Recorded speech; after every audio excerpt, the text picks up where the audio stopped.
কন্যাকুমারী স্থান আমার কেদারনাথ বিপদে পড়ে সব ভয় বলে বাঁচাও গো বাবা ভোলানাথ।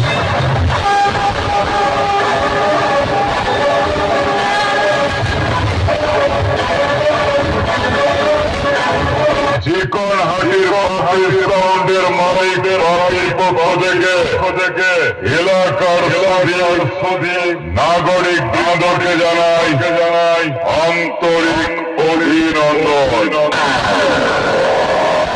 আমি প্রলয়